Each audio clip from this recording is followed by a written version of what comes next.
बहुत समय पहले की बात है।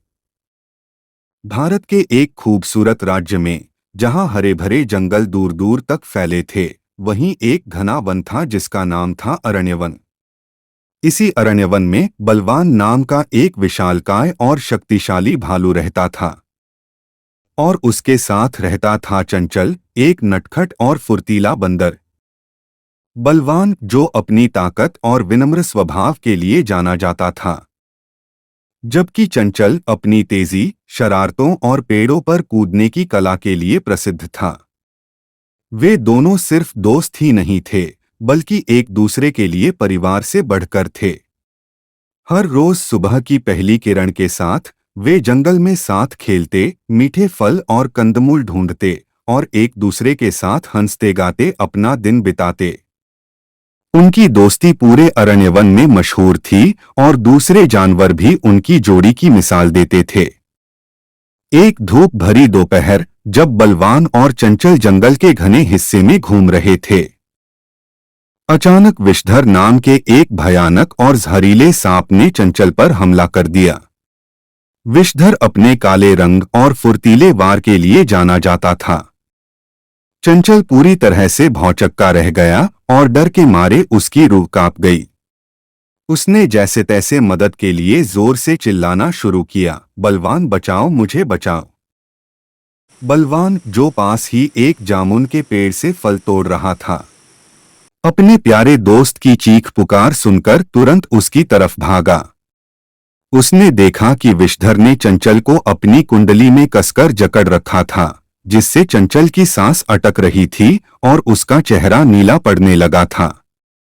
बलवान ने एक पल भी नहीं गंवाया। उसकी आंखों में अपने दोस्त के लिए चिंता और विषधर के लिए गुस्सा साफ दिख रहा था। उसने अपनी पूरी ताकत समेटकर विषधर पर अपनी मजबूत पंजा मारा। विषधर सांप को अपनी जान खतरे में लगी। उसने बलवान की ताकत का अंदाजा लगा लिया था और उसको अब ये समझ आ गया था कि यहां से किसी भी तरह से भाग जाने में ही अपनी भलाई है।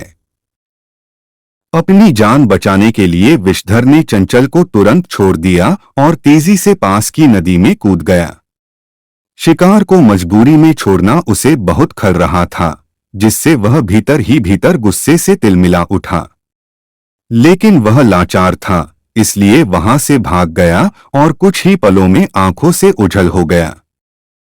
चंचल आजाद होते ही थकान और डर से बिल्कुल कमजोर पड़ गया। उसके शरीर में जैसे सारी ताकत ही खत्म हो गई थी। वह लड़खड़ाता हुआ बलवान की तरफ बढ़ा और संभल नहीं पाया, सीधा उसके सीने से जा लगा। बलवान ने तुरंत उसे अपनी मजबूत बाहों में थाम लिया, जैसे कोई पिता अपने डरे हुए बच्चे को संभाल लेता है। चंचल की सांसें तेज चल रही थीं और उसकी आंखों में राहत और डर दोनों साफ नजर आ रहे थे। बलवान ने उसे सहारा देते हुए धीरे से कहा, दोस्त, अब डरने की कोई बात नहीं, तुम सुरक्षित हो। उसने चंचल को अपने सीने से मजबूती से लगाया और उसके कांपते हुए शरीर को प्यार से सहलाते हुए दिलासा दिया, डर मत मेरे दोस्त, मैं हमेशा तेरे साथ हूँ। उसकी आवाज में आत्मविश्वास और अपनापन था, जो चंचल के डरे हुए दिल को थोड़ी राहत देने लगा।